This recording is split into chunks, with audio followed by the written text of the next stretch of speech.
Bom, boa noite a todos.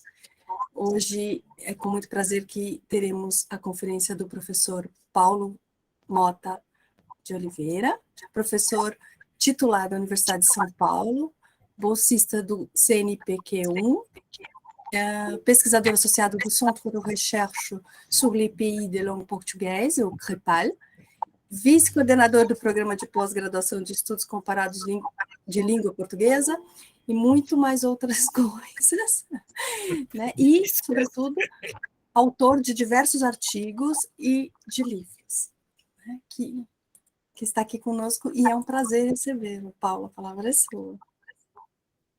Obrigado. De fato, eu tinha esquecido que tinha essa conferência hoje, então preparei em cima da hora. Eu ia visitar um amigo que tem um filho de 2 anos que eu não conheço ainda. Mas aí eu disse, a Maria Lúcia me telefonou hoje e disse, a conferência é hoje, isso é hoje, eu tinha esquecido completamente. Bem, vamos lá. Eu vou falar, basicamente, de 2 pesquisas que eu fiz. Eu fiz uma primeira pesquisa, eu preciso pegar um texto, senão não consigo falar. Só um segundo. Eu fiz uma primeira, quer dizer, são 2 pós-docs que eu fiz na França. O primeiro foi sobre os romances em português editados na França. Aí eu terminei de fazer esse pós-doc, demorou 1 ano. E quando eu terminei o pós-doc, eu disse, mas eu vou comparar isso com o quê? Porque ninguém trabalha com os romances estrangeiros publicados na França. Eu disse, eu preciso encontrar algum. Eu resolvi fazer um pós-doc sobre os romances em espanhol publicados na França. Esse levou 1 ano e meio. Porque tem muito mais romance em espanhol publicado na França do que romance em português publicado na França. Né? E aí, então, eu fiz essas 2 pesquisas. Basicamente, depois eu vou falar mais de cada uma, mas, assim, basicamente, quando eu fui, porque eu nunca sei se eu estou em Paris ou no Brasil, quando eu fui fazer a pesquisa na França,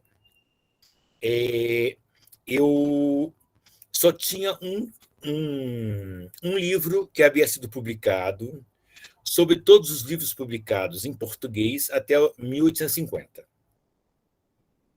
E eu precisava saber que romances tinham sido publicados. Eu queria trabalhar com o século XIX inteiro.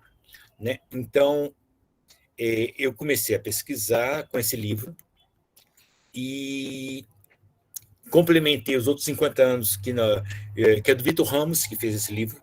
Comentei os outros 50 anos que ele não fez. Mas o meu problema não era livro publicado, o meu problema era romance editado na França. Eu queria fazer a diferença entre uma coisa e outra, porque o Garnier editava os livros no Brasil e mandava para a França para serem publicados lá. Isso não me interessava, eu queria saber que editoras tinham publicado romances em português na França e não simplesmente feito a publicação na França. Então, porque os livros todos do Machado foram publicados na França, os livros todos do Alves Azevedo foram publicados, mas eles foram do Brasil para lá. Me interessava saber que editoras francesas tinham querido publicar romances em português. Então, deu um trabalho enorme. O segundo foi mais fácil, porque a primeira vez eu era completamente louco, no sentido que eu queria descobrir todos os livros que foram publicados na França, e aí eu fiquei trabalhando 1 ano, eu fotografei todos os livros, tenho até hoje fotografias, e depois, quando fui fazer com os livros espanhóis, eu disse, não, é impossível, porque eu descobri 160 livros editados na França em português. Em espanhol, são mais de 700. Então, eu parti do princípio que era impossível de fotografar tudo isso, então não fotografei. E então, o que eu vou fazer hoje vai ser o seguinte, eu vou falar primeiro de um texto que eu já publiquei sobre os livros em português, depois de um texto que eu não publiquei sobre os livros em espanhol. Né? Sobre os livros em português, então preciso mudar de tela. Fecha essa. Ah, não, tem uma coisa anterior que eu tinha escrito. Tem uma coisa muito divertida que acontece nas duas. Na França, eles chamam de livrarias. Então, a livraria espanhola e a livraria portuguesa. Tem uma coisa muito divertida que são os falsos romances originais. Pessoas que tentam fingir que estão publicando um livro que é português e que, de fato, não é. Né? Isso é mais frequente nos livros portugueses que nos livros espanhóis, depois eu explico por quê. Mas, assim, nos livros portugueses, a coisa é evidente. Tem um... Depois eu falo dele. Tem um livro que chama Os Filibusteiros e qualquer coisa que continua, que era um romance francês que mudaram. O romance começava assim, foi quando eu comecei a desconfiar. Meus pais saíram do Algarve para ir para o Canadá. Eu disse, isso é impossível. Ninguém no século XIX saía do Algarve para ir para o Canadá. E aí eu descobri que tem vários romances, são falsos romances originais, que as pessoas tentavam pegar romances que não definiam muito claramente o local e fingiam que eram portugueses. Então, tem romance que passa em Lisboa, mas a gente não vê nada de Lisboa. Um desses que eu li, a Casa de Lisboa é destruída, mas podia ser em qualquer lugar do mundo. Né? Então, é como se as pessoas quisessem fazer romances que pareciam portugueses ou brasileiros. Mas isso tem a ver... Aí, eu vou mudar de texto. Isso tem a ver com a época, porque os primeiros romances que foram publicados, teoricamente, eu discordo dessa hipótese, os primeiros romances que foram publicados no Brasil e em Portugal foram nos anos 40, do século XIX. Mas nos anos 20 já, tem um romance do Finito Elísio, que todo mundo se lembra dele como Árcade, ninguém lembra como romancista, que foi publicado nos anos 20. Não, nos anos 10. 20 é a segunda edição. E é um romance histórico, que é uma coisa ainda mais inacreditável, que é antes do Walter Scott. Então, eu fui descobrindo essas coisas, agora retorno para explicar como funciona fazer pesquisa desse jeito. Você chega e você não sabe nada. Ninguém trabalhou com isso. Né? Então, felizmente, tive vários bibliotecários maravilhosos da biblioteca francesa, que, inclusive, eu tinha livros que eu pedia para eles. Cada dia eu pedia os livros antes de chegar na biblioteca, eles abriam os livros para mim, porque eles estavam fechados. Porque se tivessem já abertos, não existiam mais, porque é um papel horrível. Alguns deles, eles me disseram, fotografa, porque vai para a restauração, vai ficar 4 anos lá, até voltar. Então, ninguém já trabalhado com isso, e eu tenho uma mania de trabalhar com coisa que ninguém trabalha. Falando da minha atual pesquisa, que é a escravidão. Nas literaturas de língua portuguesa não tem trabalho nenhum. Eu achei escandaloso isso. Eu tenho bons dicionários portugueses e ninguém fala da escravidão. É como se não existisse escravidão na literatura portuguesa. Existe, porque eu conheço vários livros, pelo menos do Camilo, e outros que tratam da escravidão. Então, eu acho que eu sou um pouco um pesquisador que gosta de trabalhar com aquilo que ninguém trabalhou. Eu não consigo...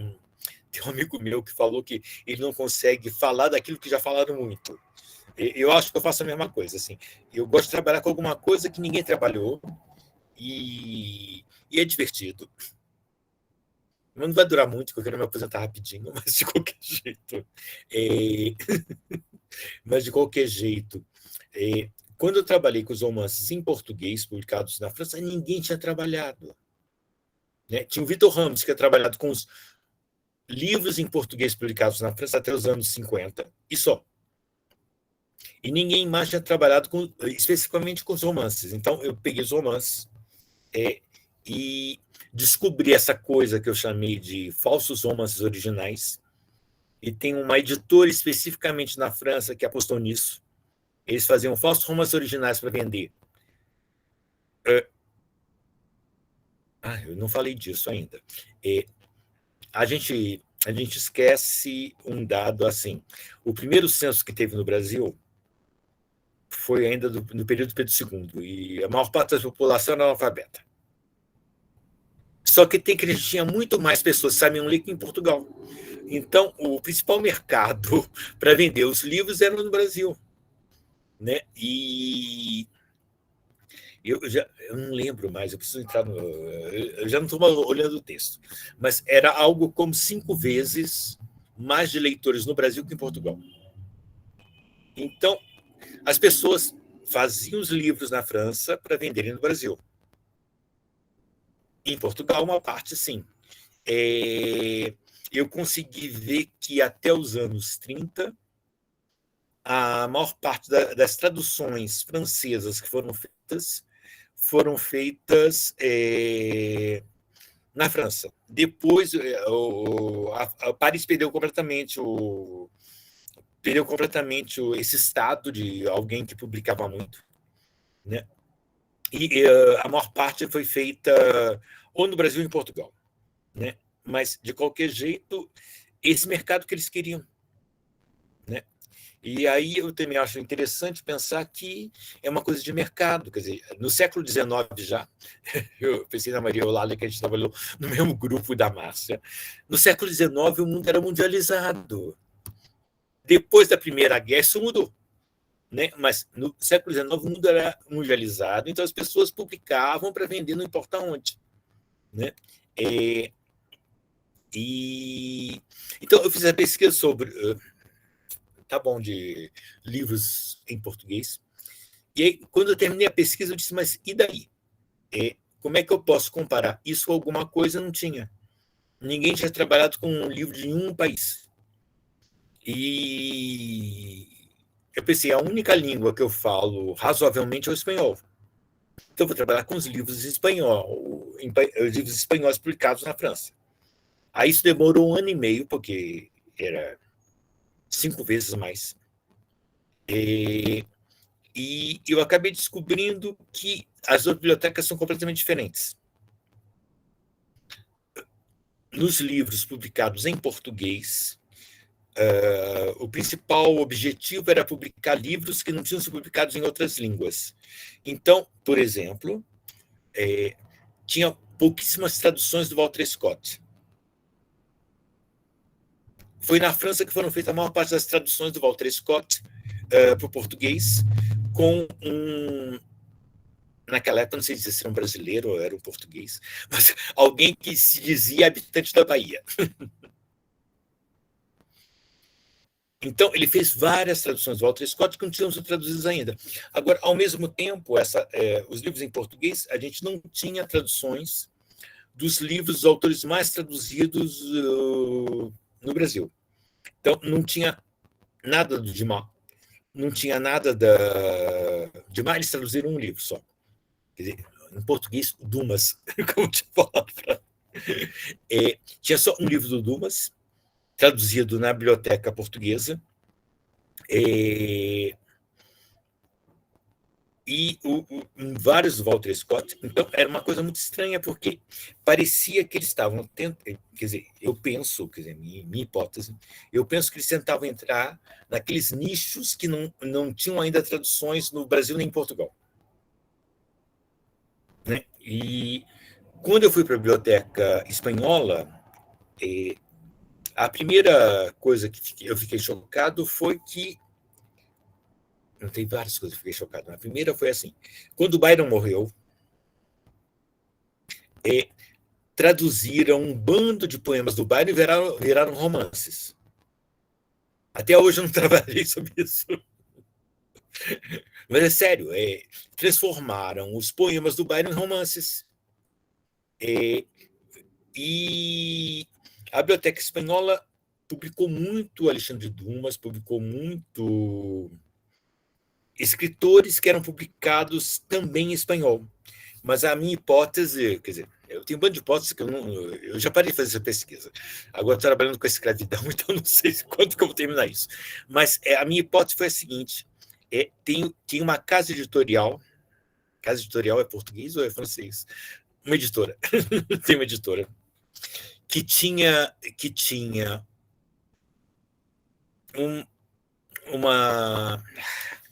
uma casa no México e uma casa em Paris e outra casa em Madrid. E essa casa editorial publicou um bando de coisa que as outras não publicaram. E aí, aí eu quero falar uma coisa, só um segundinho, eu vou pegar o meu texto, senão eu não vou conseguir falar.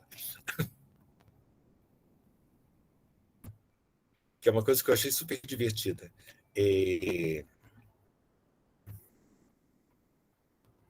Tá aqui.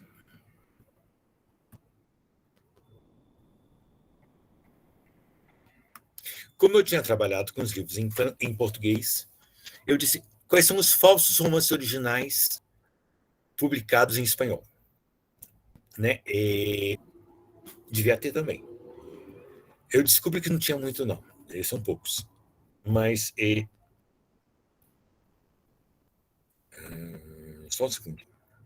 Vou levar o nome do cara.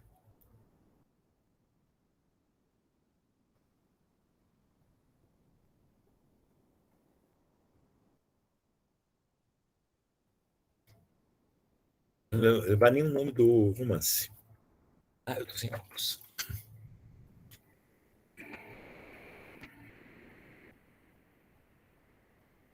Sim, aí eu posso falar um pouquinho mais sobre o que eu já tinha falado. A diferença da biblioteca espanhola e biblioteca portuguesa. Eu levantei os dados.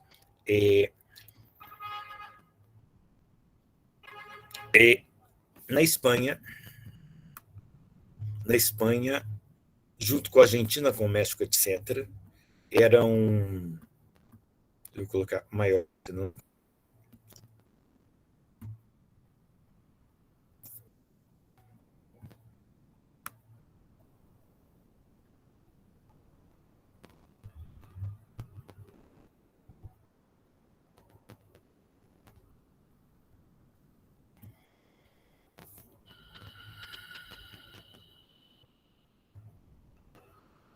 Tá. Em Portugal,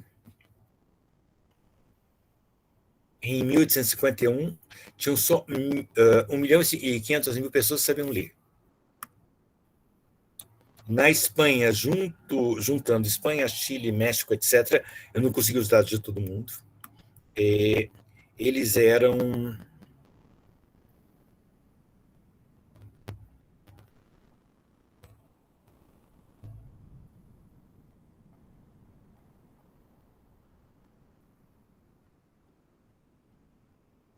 5 milhões. Então dá para entender por que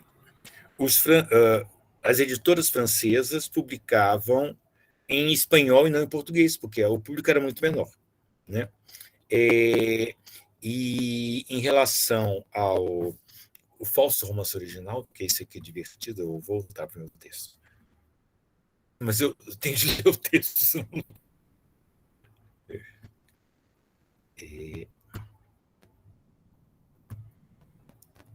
Que foi o caso mais estranho que eu encontrei. Tem um texto que foi publicado em espanhol, que no Chile disseram que era um texto de um escritor chileno, que foi publicado as obras completas dele. E depois eu descobri que não era, é uma tradução do romance francês. Então, quer dizer, esse tipo de coisa acontecia o tempo todo. Você pegava um texto que fala. Tanto que eu não sei, até hoje eu não sei os outros que eu encontrei em espanhol, se são, de fato, normalmente não é na Espanha, se passa na América Latina. Eu tenho 4 romances que eu não sei se, de fato, algum escritor espanhol que escreveu sobre isso ou se foi, de fato, uma tradução de um romance francês que eu não encontrei o original. E é super difícil de encontrar, porque, normalmente, não aparece o nome do escritor. Então, tem de tentar descobrir quem escreveu, etc. e tal, pegar o trecho. Tem um que eu descobri que era falso, um outro. Mas, assim, você tem de pegar um trecho em espanhol, traduzir para o francês, que normalmente são franceses, para ver se você tem você tem o romance original. Então, é uma pesquisa que não termina nunca. Eu não, assim, eu tenho mais perguntas que respostas. Quanto mais eu pesquiso, mais perguntas eu tenho e menos respostas, né? E então eu trabalhei com esses romances em português e espanhol. Em espanhol muito mais complicado, são muito mais romances. Por exemplo, até agora eu não entendi quem transformou os poemas do Byron em romances. Que eles foram publicados, aparece o nome romance. Eu não sei quem fez isso. Não aparece o nome do tradutor. Então, tem um bando de coisas que não dá para descobrir, mas é século XIX, onde momento em que as pessoas não se preocupavam muito com isso.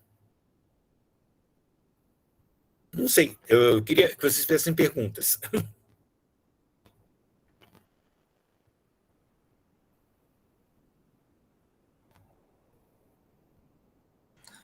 Bom, eu posso começar.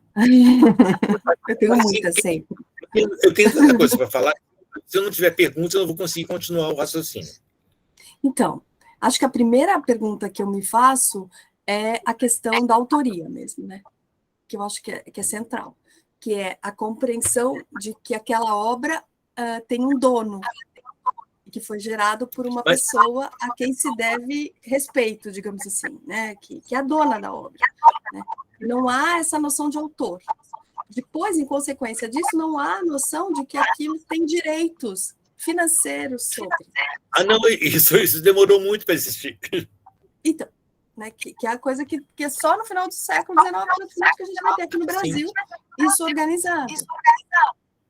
Né? E que a tradução ela não deve nada à obra original, isso é uma outra questão. Porque ela pode recriar essa obra original. Não, eu tenho. Então, respondo a sua pergunta, uma coisa que eu não falei. Os Filibusteiros ou o Filho do Capitão Caldeira, acho que esse que é o nome do romance, que foi publicado em português. Eles pegaram pedaços de romances de vários lugares diferentes, que eu não encontrei ainda todos os autores. Então, não sei quem fez, eles fizeram a mistura de vários. Eu peguei um romance. Encontrei um romance que fala da Espanha, mas foi publicado na Inglaterra. É um pedaço do romance que foi publicado. Não sei, quer dizer, as pessoas não tinham essa noção, eu acho. Eu nunca parei para pensar sobre isso, mas não tinha essa noção de que o livro é de alguém. Eles faziam uma mistura de vários livros diferentes e publicavam. Né? E eu acho super engraçado, porque a gente não tem. Começou no século XX. A gente perdeu a noção de que a obra era pública, no certo sentido. Você podia pegar um pedaço de um livro de alguém e colocar no seu livro e ninguém reclama disso. Né? E, de fato,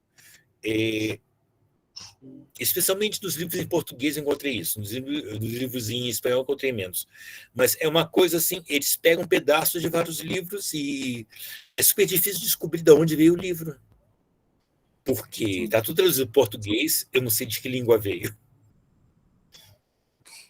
E aí eu me pergunto, qual que é o fio condutor dessa narrativa? Porque se você pega um pedaço, é Frankenstein, né?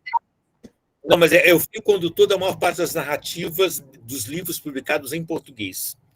Eles são livros em que você tem um protagonista que alguém conta a história de alguma outra coisa para ele. Então você tem um protagonista que conta a história inteira, mas vários momentos tem alguém que conta uma história para ele. E essa história normalmente não é do mesmo autor. Né? Então eles pegam de algum outro lugar. Então, nos livros em português e espanhol são menos. Nos livros em português a lógica é essa: você faz uma narrativa que tem um personagem que conta e você tem vários personagens que contam para ele. E cada um desses personagens que conta para ele pode vir de algum lugar, né? De algum outro romance.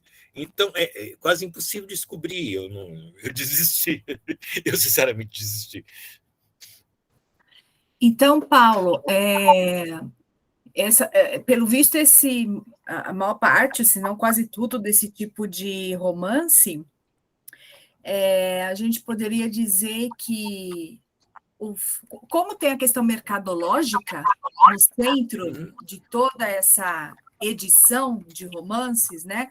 E numa época realmente em que direitos autorais ainda não existiram. Eu acho que isso, porque eu sei da Inglaterra, por exemplo, era ali para 1860 que começa a ter um movimento mais organizado para isso, né? Mas demora mesmo, né? Na França começa em 1938 com a Société des Gens de Lettres, que o primeiro presidente, obviamente, foi o Balzac, e eles começam a exigir esse direito do autor, mas isso em 1838, até então. Aí demora muito para conseguir ainda, esse é o primeiro pedido, digamos, manifestação. Mas pelo que o Paulo está falando sobre o que você perguntou, como é que é a linha narrativa, né, da ação, é centrado na ação mesmo, no que acontece, né, nos eventos. Então, eu acho que é isso que a gente pode inferir que a maior parte das pessoas queria ler. Eram romances, em que a narrativa ia assim, normalmente a pessoa monte viaja. de acontecimentos, não é?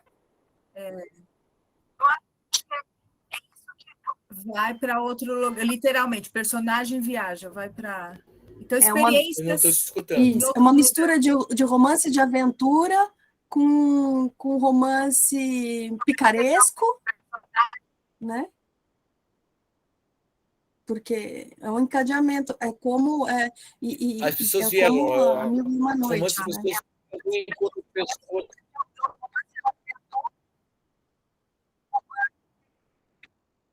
Assim, eles misturam tudo.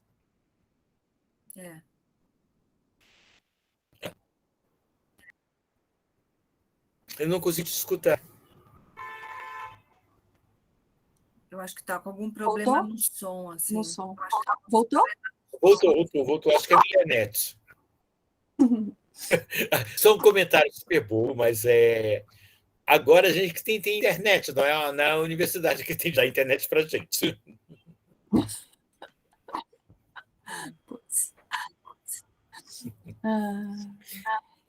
Não, eu não sei se eu escutei essa pergunta inteira, mas basicamente são romances de viagens com várias histórias dentro desses romances de viagem. Então, é um romance que é picaresco, com várias aventuras que muitas vezes eles tiram de outros romances. Uhum.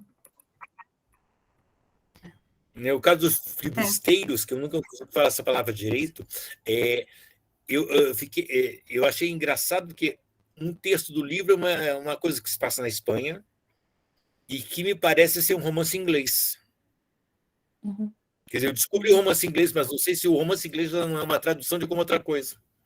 Pode ser, né? Pode ser. Mas eu nunca descobri o espanhol. Então, é uma coisa assim... não é... Mas o mais engraçado, e que eu acho, é que ninguém estuda isso. Porque ninguém estuda isso. A gente teve um grupo que estudou isso, mas não essa coisa específica. Ninguém estuda esses romances que... Eu encontrei esses romances até em Goiás, um gabinete de leitura de Goiás, tinha os romances publicados na França. Então, eles chegaram no Brasil. Eu não sei como eles chegaram no Brasil, isso é impossível saber.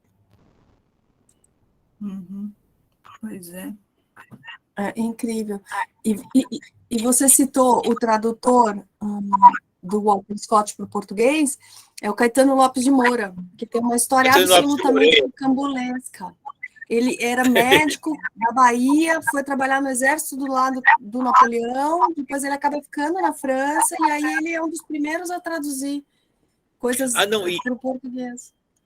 E tem coisas mais estranhas ainda. Tem um cara, um tradutor, que eu não sei se ele existe ou não, ou se é um pseudônimo de outro tradutor. Sim. Porque ele traduziu só os romances de um autor alemão. E a tradução é horrível. Quer dizer, eu não li quase nada de alemão, mas comparando o pouco que eu sei ler de alemão com o que ele traduziu, é horrível, porque, de fato, não é horrível. Ele adequa o livro para leitores que são crianças. E eu já encontrei em algum lugar que ele não existe. É um outro cara que traduzia e usava o nome dele para traduzir os livros. A gente não sabe nada do século XIX. Não sabe nada. Não é a primeira vez. Não é a primeira vez.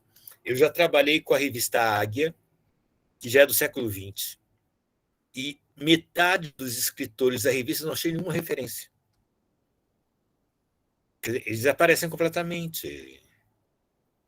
A gente não sabe quem eles são, se eles existem ou não, se é um pseudônimo ou não é um pseudônimo. É uma coisa super complicada. Se você trabalha com os grandes escritores, numa boa. Mesmo que tenham livros que não são deles, mas que foram atribuídos a eles. Eu pensei no Alexandre Dumas, com A Mão do Finado, mas assim, de qualquer jeito, você sabe, né? Mas você trabalha com escritores menores, em aspas, você não sabe nada deles. Não dá para saber se eles existiram, se não existiram, se alguém que está usando pseudônimo ou não. E isso é interessante para a gente tentar entender o que era a literatura do século XIX. Sim, sim. Até a sociedade do século XIX.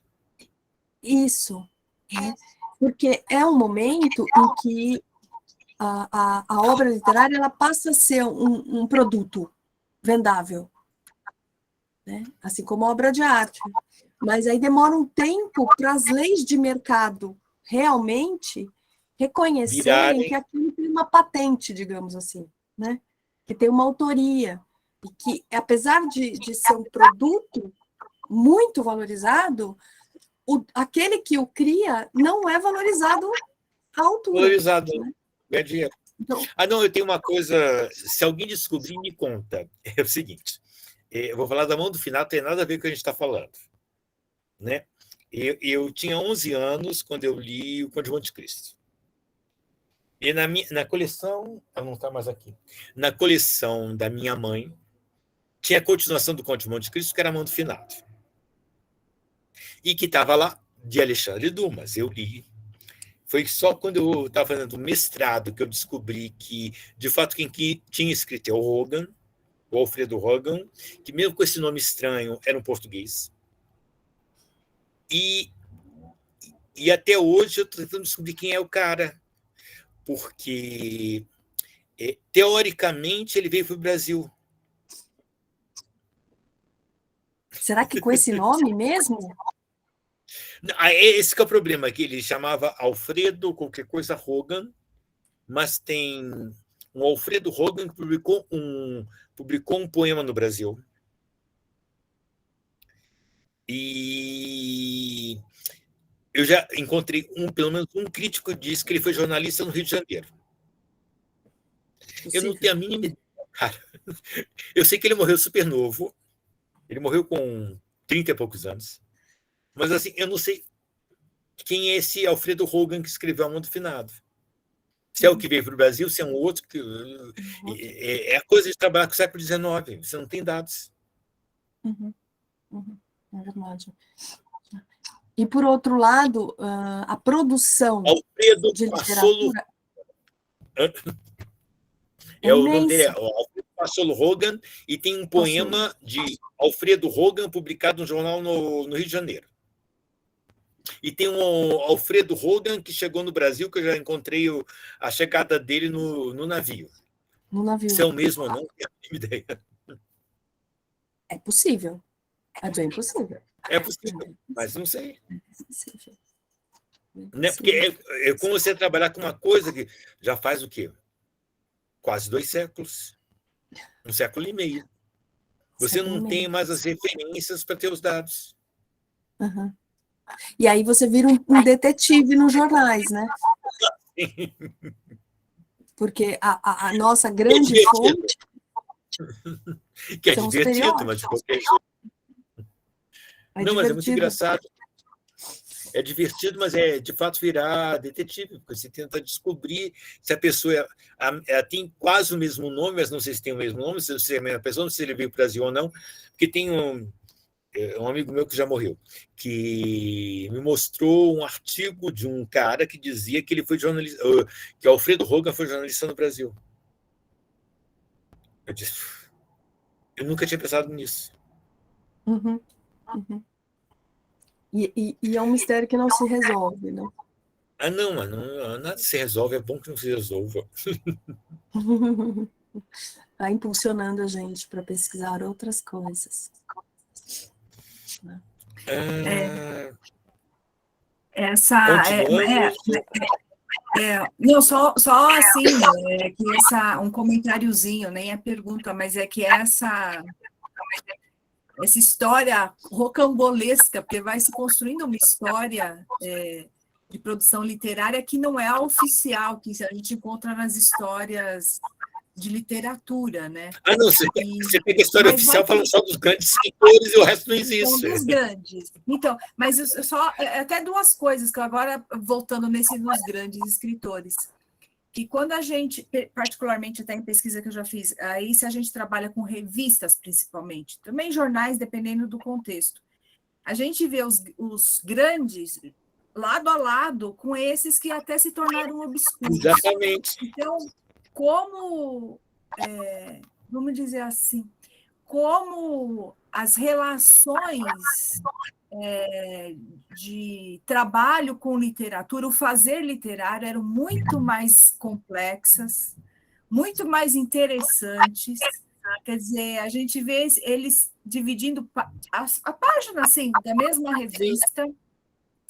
Quer dizer, isso constrói eu acho que é o que a sua fala está fazendo, é construir dá uma vida, dá um frescor, assim, é uma dinâmica, né? Que é muito interessante. Quer dizer, a gente vê, tinha leitores, porque com toda essa produção é porque tinha gente que comprava, alugava, né? Tinha demanda. E esses grandes autores que permanecem grandes, e há razões para isso, mas ali, dividindo página, né?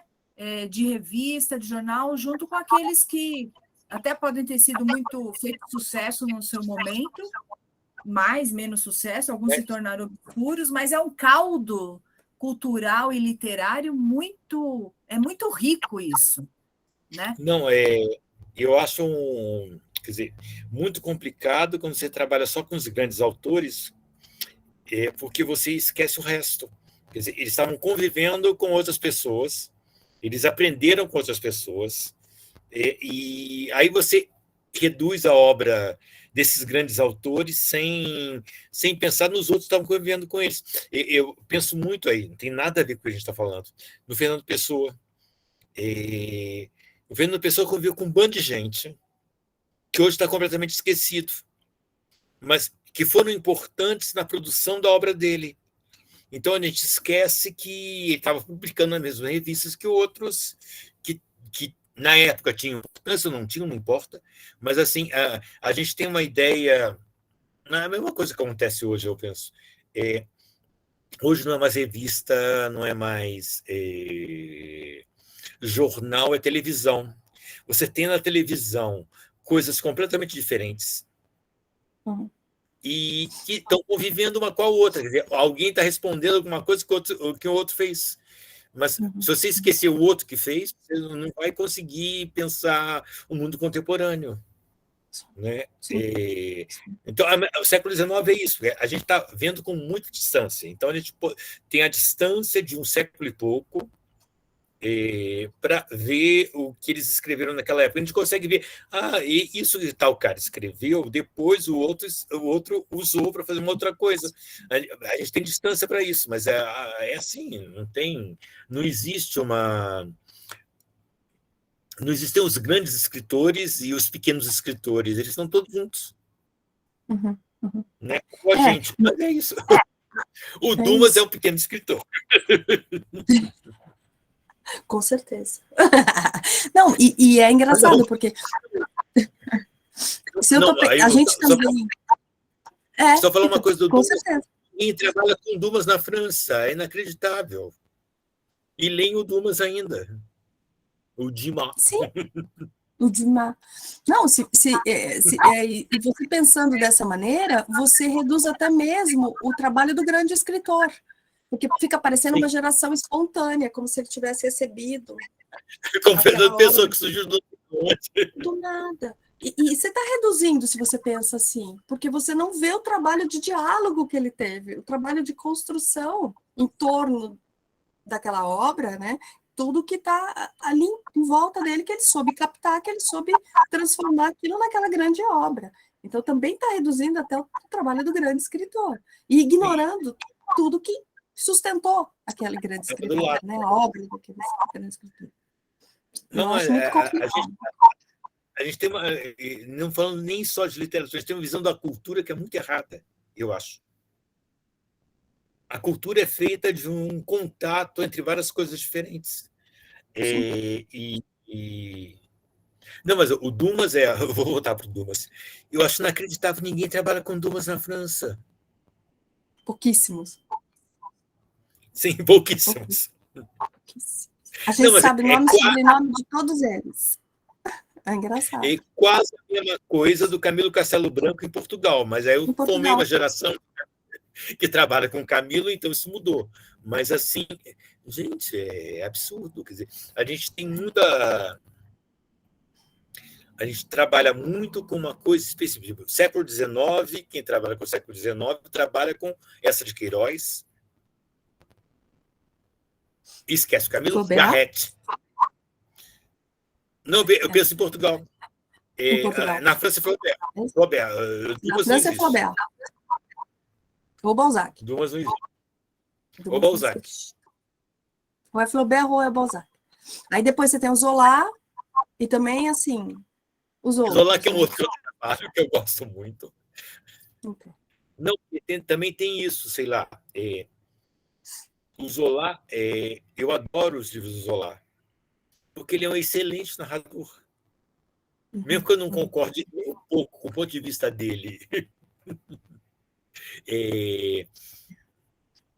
De qualquer jeito, ele escreve muito bem. Mas quase ninguém trabalha com o Zola também. E em Portugal vai ser Garrett e essa de Queiroz. Esquecem completamente Na Lanterna de Quental, mas aí não é romance, mas o Camilo fica completamente desaparecido. É questão de moda. Exatamente, são escolhas da história literária, né? Aí a gente tem que se perguntar por que essas escolhas foram feitas, por que esses autores foram elevados para esse panteão. E elas foram feitas e por que razão? Né?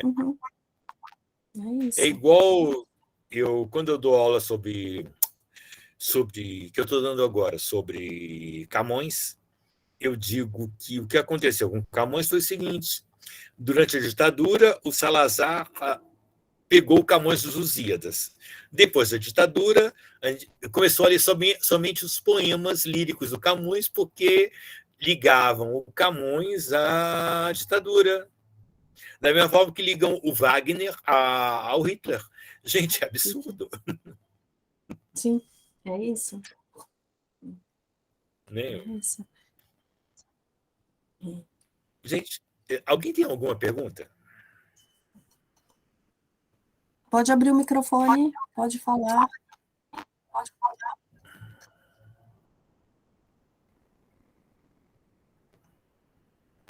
Eu acho que tem uma pergunta aqui no chat. Eu não consigo ver o chat.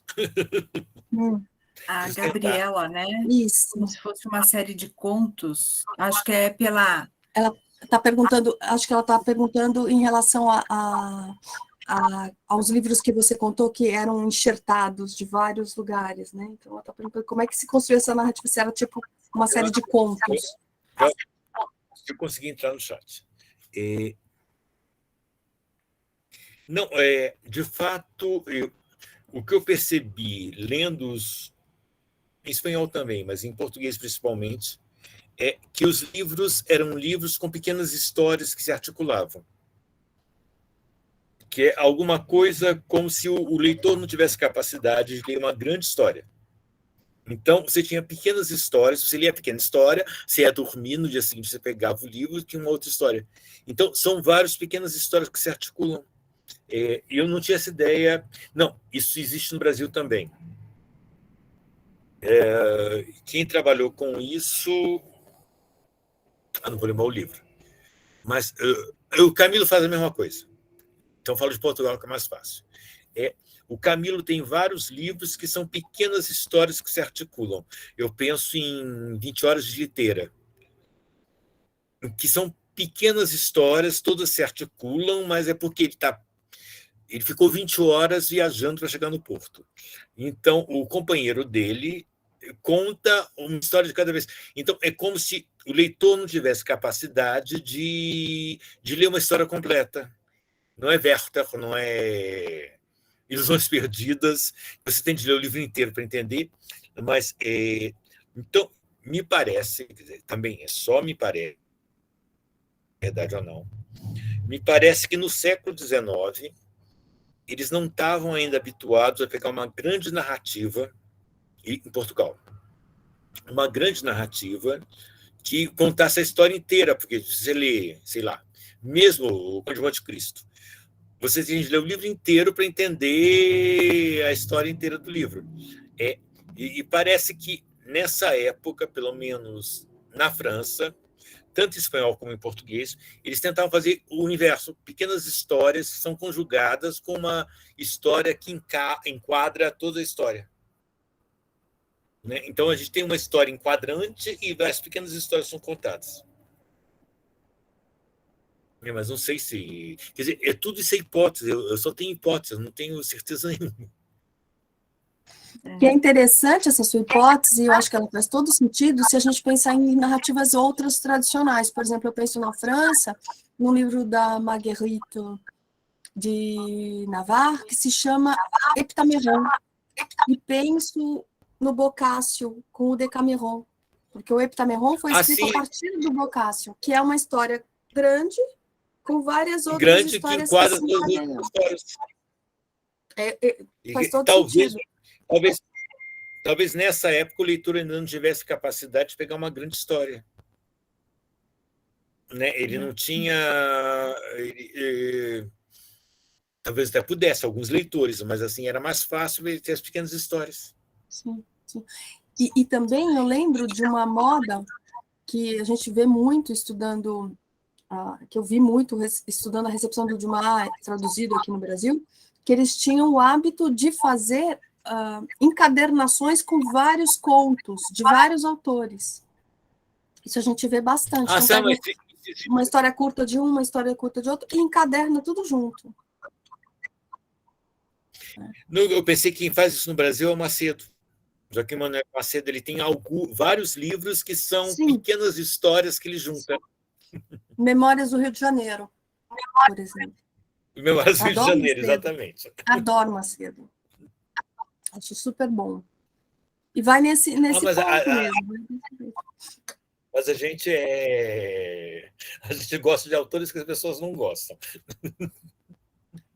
Um dia eu estava conversando com um colega, eu falei para ele, eu gosto do Dumas, gosto do Macedo e gosto do Camilo. E ele falou, e você é super coerente. Eu falei... Ele falou, faz sentido. Mas é verdade. Então, o Macedo tem o que eu mais gosto dele é Vítimas Algozes. É bom. Que são 3 histórias completas. Eu não concordo com nada que ele fala, não importa isso. Sim. Mas são 3 histórias que ele articulou num romance que não é um romance, porque cada uma é separada da outra. Sim. Né? Porque ele tem uma visão da escravidão que eu não concordo de jeito nenhum. Mas por que eu não concordo? Eu já esqueci. Teve um outro romance que eu li que mostrava que o problema... não, que eu estou trabalhando com escravidão agora, então eu não me lembro mais qual é o romance. Mas um romance que mostrava que o problema não era ser escravo, era ser negro. ser negro no Brasil não funcionava. E a hipótese básica do Macedo é que, no Vítimas mais Algozes, é que o problema da escravidão não é. Um negro no Brasil não é igual a um branco no Brasil. Quer dizer, provavelmente ele justifica, né? Hã? Justifica a escravidão. É isso, acho que é, né? É esse o ponto que você não deve Sim, concordar. ele achava que o problema da escravidão, terminando a escravidão, tudo ia ser resolvido. Não ia. Não foi até hoje. Exatamente. Até hoje a gente não. Gente, é engraçado que eu me sinto culpado de ser branco. É. Mas é sério. Meu bisavô tinha uma fazenda de café no Rio de Janeiro. E eu vi uma foto dele com um bando de escravo em volta. Eu disse, não, é absurdo. A gente continua com a mesma lógica. É uma coisa horrível. É horrível. E alguma pergunta mais?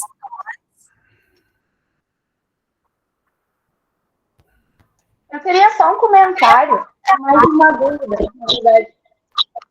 Essas mini histórias que você estava comentando, elas eram mini histórias completas.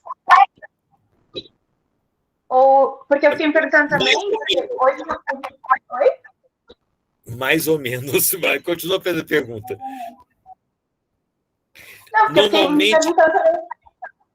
Perdão. Não, fala você. Eu estou te ouvindo mal, esse é o problema. Eu acho que está dando interferência no seu microfone, de repente se... Então eu vou fechar o meu microfone, fazer a pergunta e depois eu... Por enquanto, melhora, né? Não, eu só fiquei me perguntando, na verdade, como que se davam as estruturas dessas histórias? Se elas eram mini histórias completas, assim, ou se na organização total da obra elas poderiam ir se completando? Porque eu tenho lido no momento Cenas da Vida na Aldeia, que é uma coletânea de contos do escritor israelense, né, o Amos Oz, não sei se é assim que se fala, e é muito interessante o jeito que ele estrutura, porque são literalmente contos, né, e eles são... Mas cada conto revela algo da história, né, daquela aldeia, mas que você vai precisando montar os quebra-cabeças, né, vai precisando montar. Cada história vai revelar algo que a outra não revelou. E aí fiquei me perguntando se talvez essa pessoa que organizou essa obra, né, em alguma medida não tivesse essa intenção também. Não sei, intenção não seria a palavra, né, mas algo nesse sentido. Não sei se seria algo tão complexo ou não. Fiquei só curiosa mesmo, assim, levantando a dúvida, assim. Vocês estão me ouvindo? Sim. Agora eu estou ouvindo. Eu... Fala a obra que você está...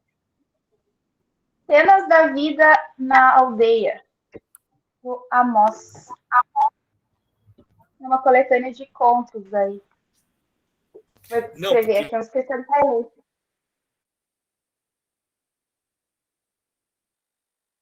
As histórias, algumas vezes, não terminam. Então, você lê, e foi por isso que eu fui atrás, descobri de onde foi tirado. As histórias não terminam e não tem uma lógica. A lógica é só do cara que está viajando. Tem alguém que está viajando e encontra com várias pessoas que contam as histórias para eles. Mas não tem uma unidade. Não é a mesma coisa, como você disse, que você tem um conjunto de histórias que você vai somando na sua cabeça, porque são vários contos ligados com a mesma coisa. Não é a mesma coisa. No século XIX, não. Mas no século XIX, não. Só os livros que eu li. Quer dizer, tem muitos que eu não li. Não sei se tem algum que faz isso. Eu não encontrei. Tá? Eu vou terminar com o meu microfone. Tá, bom, vou fazer, é uma pergunta que acho que até tem a ver com a da Larissa, por isso que eu levantei a mão na hora que ela estava falando.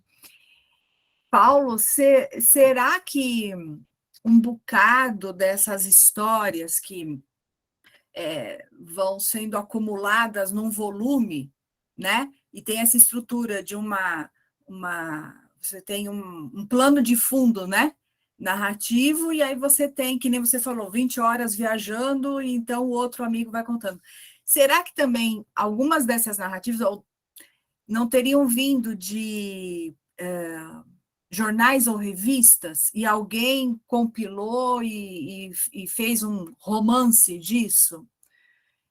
Porque esse trânsito também entre publicação em periódico, que depois vira ou retira trechos de romances e publica como se fosse um conto. Eu encontrei isso no contexto inglês. O francês que fez isso.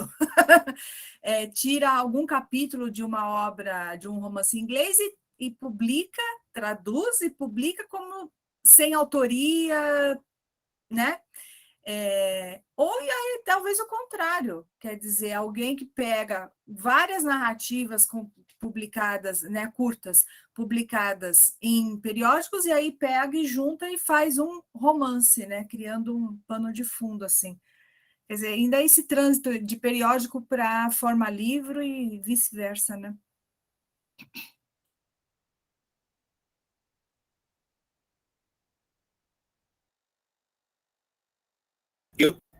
Só das coisas que eu trabalhei, pergunta, e a Gabriela com livros fibrosteiros e qualquer coisa, eles pegaram trechos do romance inglês.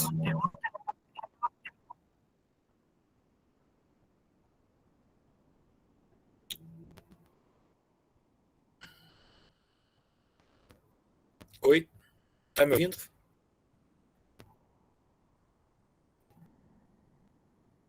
Maria Lúcia, o seu microfone está desligado.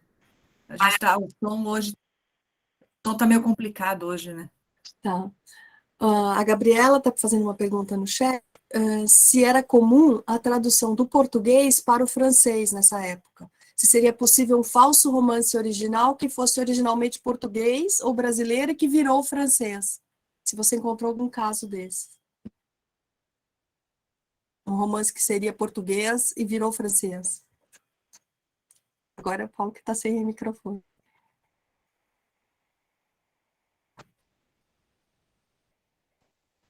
Paulo, o seu microfone está desligado.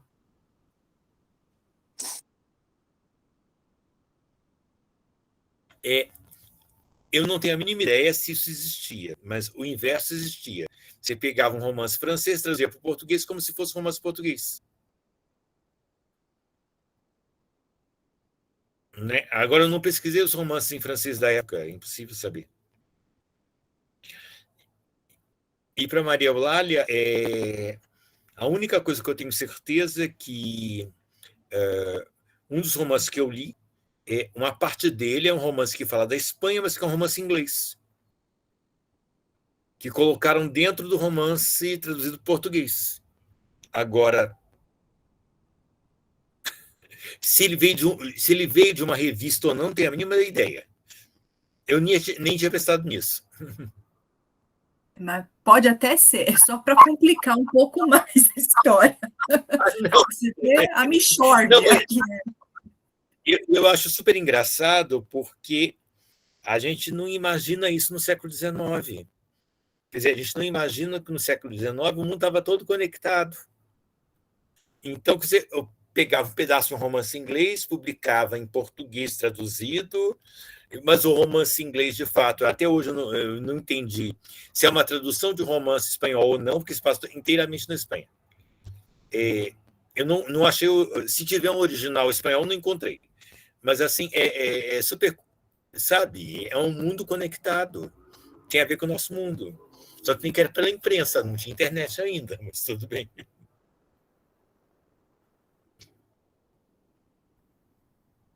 Era o impresso, né? Que era o veículo. Assim, não, eu sempre falo, é uma coisa idiota, mas sempre falo para os meus alunos. Alguém que morava no interior de Goiás podia, pelo telégrafo, descobrir que foi lançado um livro em Paris, pedir para o livreiro dele em Paris para mandar o livro para ele. E em 15 dias o livro chegava, ou 20 dias. Então, o mundo já era conectado. Mas não como a gente está conectado agora, mas era já completamente. E a gente esqueceu disso, que é a hipótese da Márcia Abreu. A partir da Primeira Guerra, isso terminou. E só voltou depois da Segunda Guerra Mundial. Então, quer dizer, a gente voltou a estar conectado de um outro jeito. Né? Sim. É. E aí, todas essas pessoas compartilhavam maneiras de ser, maneira de escrever, maneira de pensar, maneira de ver o mundo. Não, as pessoas não, a elite dos vários países convivia. Então, sim. A gente está falando de uma bolha, né? Não, porque eu acho muito engraçado quando eu trabalho com a literatura portuguesa, que é parecido com o Brasil. A elite da literatura, a elite portuguesa convivia com o resto da Europa como a elite do Brasil. Uhum. Nessa pequena bolha, que aumentou um pouquinho, mas não aumentou tanto ainda. Não aumentou tanto assim. Porque a elite brasileira ia estudar em Coimbra, ia estudar em Paris. Sim. Então, os reflexos. Agora eles estudam na USP, na Unifesp. Não, é interessante, né? Quando a gente aprende no colégio que o primeiro livro romântico foi Suspiros Poéticos de Saudade, publicado em 1936, em Paris. E ninguém faz o link. Né? Tipo... Não, em Paris, e os primeiros livros da literatura portuguesa foram publicados pelo Garrett em 25 em Paris. Né? E a gente ouve isso e não faz a ligação. Não. Por quê? Um primeiro livro brasileiro, de um autor brasileiro do romantismo, foi publicado em Paris, né? E a gente realmente não faz, né? Mas é isso, Paris era o centro naquela época. Uhum. Agora é Nova York.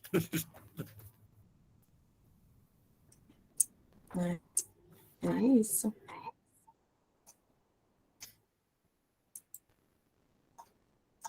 Gente, a gente termina. Mais alguma pergunta? Algum comentário?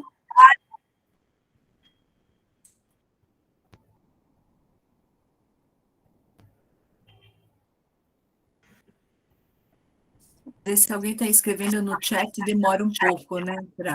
Eu não consigo ler no chat. Deixa eu ver.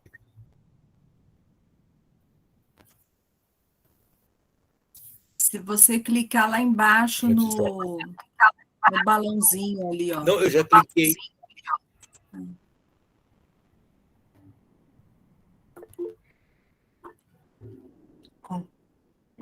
Sim, a revista Niterói, alguém escreveu, pô. Ela saiu na França. Saiu em Paris. Mais um exemplo. E é da mesma época dos livros do Garrett. O romantismo em Portugal começou na mesma época que o romantismo no Brasil, mas todos publicados em Paris. Sim.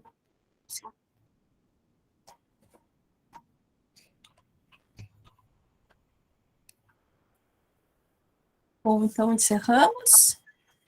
Sim, podemos encerrar, porque eu estou com fome, quero jantar. Tá certo.